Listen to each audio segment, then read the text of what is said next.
So we know this invasion will fail just based on 6 fundamental problems, okay? So even if you don't really know military strategy, these 6 problems will tell you exactly why American ground troops cannot succeed in Iran. First of all, this is not Iraq 2003. So when you tell these soldiers, we're going to invade Iran, what do you think they're going to say? Europe is going against this decision completely, okay? They are publicly saying, we will not support a ground invasion of Iran because they know it will fail. They know it will create a refugee crisis that will flood into Europe. And here's what American resources have to accomplish. 500,000 soldiers minimum to occupy a country the size of Iran. That's the low-end estimate from the military's own invasion planning documents. In 2003, used 150,000 troops to occupy a country 1/3 the size with 1/3 the population. Iran is bigger, more populous, more militarily capable, and far more unified than Iraq ever was. Where do you stage 500,000 troops?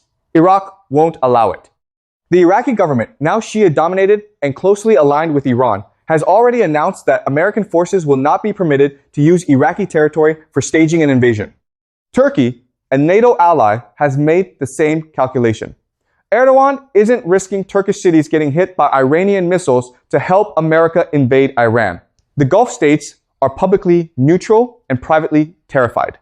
So American forces would have to stage from aircraft carriers and from the limited bases they still have access to in the Gulf. Which means the logistics chain, the supply line that keeps 500,000 soldiers fed, armed, fueled, and medically supported, runs across thousands of miles of ocean and hostile territory under constant threat of Iranian missile and drone strikes.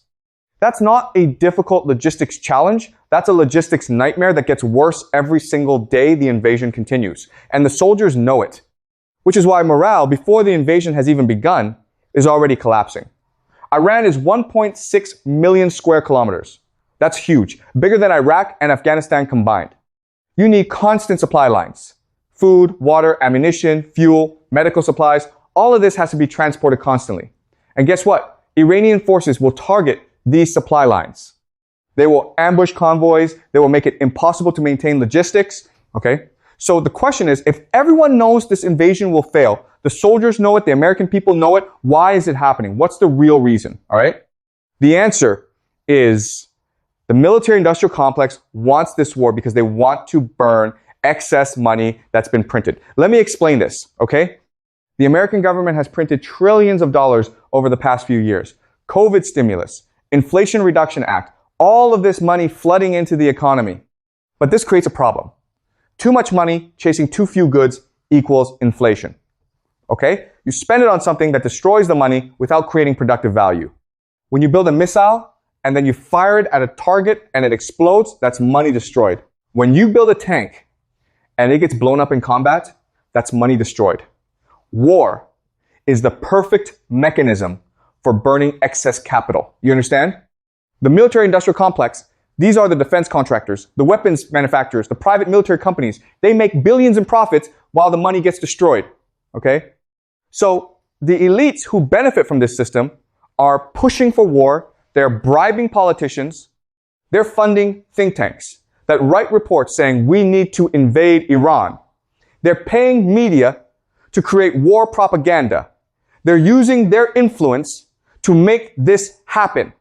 And they don't care that it will fail militarily. American soldiers are not stupid. They know this war is unpopular at home. What are they fighting for? To protect Saudi Arabia? To protect Israel? That's not a motivating cause for American soldiers to die for. Okay? So you have soldiers who don't want to be there, who don't believe in the mission. That's a morale crisis. And when morale collapses, armies collapse. The Zagros mountain range covers the western third of the country. The Alborz mountains dominate the north. These aren't rolling hills. These are peaks above 4,000 meters with narrow passes, limited roads, and terrain where armored vehicles can't operate effectively and where air support has severely reduced visibility. Iranian forces have been preparing for this invasion for 20 years. They know every valley, every choke point. They have pre-positioned weapons, caches, they have underground bunkers. So American forces would be walking into traps constantly. Ambushes in narrow valleys where you can't maneuver. IEDs on mountain roads where there's no alternate route. Sniper positions on high ground where they can see you but you can't see them. This is a nightmare scenario for any military, okay? Iranian forces don't need to fight you head on. They just wait until you're in a vulnerable position, moving through a narrow pass, crossing a river, stop for the night, and then they hit you with everything. RPGs, mortars, machine guns, IEDs. They inflict maximum casualties, and then they disappear into the mountains before you can respond, okay? And you can't chase them because you don't know the terrain. By the time you organize a response, they're gone. This happened in Afghanistan for 20 years. It will happen in Iran, but worse because Iran is bigger and more prepared. Okay, remember, inflation is already, people are struggling to survive. And now you're telling them, we're going to spend trillions more on invading Iran. They're going to lose their minds, okay? The protests will be bigger than Vietnam War protests. And it's not just anti-war activists. It's mothers who don't want their sons dying in Iran. While the government will try to suppress the protests, they'll use media propaganda. They'll call protesters unpatriotic. This is unprecedented in American politics during wartime. Usually the vice president stays loyal publicly, even if they disagree privately. But J.D. Vance is breaking that norm, and once he breaks it, others follow. You start seeing military generals doing interviews saying, we advised against this. Intelligence officials leaking reports saying, we warned this would fail. The whole administration starts fracturing, all right? This is a political collapse happening in real time while the military is trying to fight a war, okay? Now, let's talk about what Iran does in response to a ground invasion, okay? Israel gets a lot of its water from desalination plants, these factories that turn seawater into drinking water, and from the Sea of Galilee reservoir. These are critical infrastructure. If you destroy them, Israel runs out of water in weeks, okay? We've seen Iranian missiles hit targets in Israel before. So if America invades Iran, Iran will strike Israel's water infrastructure. Israeli citizens will flood the streets demanding their government do something. They will demand the war end. And they won't just protest in Tel Aviv and Jerusalem. They will go to America, all right?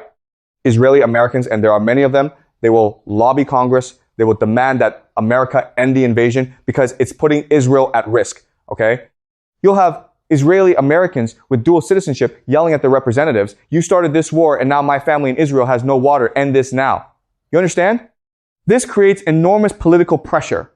American politicians who have always supported Israel unconditionally, suddenly they're getting screamed at by pro-Israel voters telling them to end the war, okay? This fractures the pro-war coalition. You have Republicans who supported the invasion because they're pro-Israel. But now pro-Israel voters are anti-war. So what do? They start wavering. Some will switch to opposing the war. We need to end this to protect Israel. This is a political nightmare for war planners. The Kurdish forces, remember America has been arming Kurdish groups in Iran, trying to use them as proxies. The CIA has been working with Kurdish militant groups in Western Iran. Groups like PJAK. The plan was to use them as allies, to have them provide intelligence on Iranian positions, to have them fight alongside American forces. The CIA gave them weapons training money, okay? See, Kurdish groups in Iran have been negotiating with Tehran for years.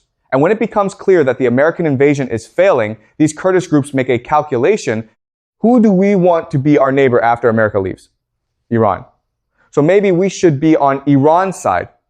And Iranian forces use this intelligence to set up ambushes, okay? American soldiers walking into traps because the people they thought were allies are actually working for the enemy. This happened in Afghanistan with the Taliban infiltrating the Afghan National Army.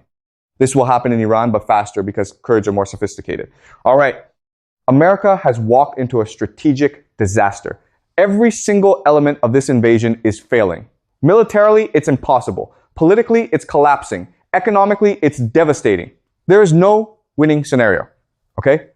The only question now is, how long does America stay in this trap before withdrawing? How much money has to be wasted? How much domestic instability has to happen before the government says, enough, we're done? You understand? Because the outcome is inevitable. America will lose this war. The only variable is the cost, all right? And here's the really tragic part. Everyone knows this ahead of time. The soldiers know it, the generals know it, the politicians know it, even the people pushing for war know it. But they do it anyway. Why? Because the system is broken. The incentives are wrong. The people who benefit from war, the elites, the defense contractors, the military-industrial complex, they don't pay the costs. The soldiers pay with their lives. The American people pay with their economy. But the elites, they profit. Okay, so when you see this invasion happen, and it might happen soon, remember these 6 problems we talked about today.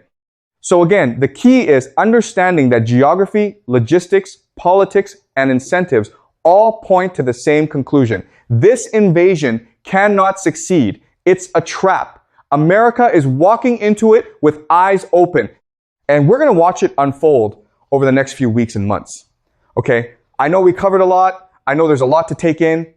But we will explore each of these issues in more depth as events develop and really understand what's happening on the ground. All right? So, any questions?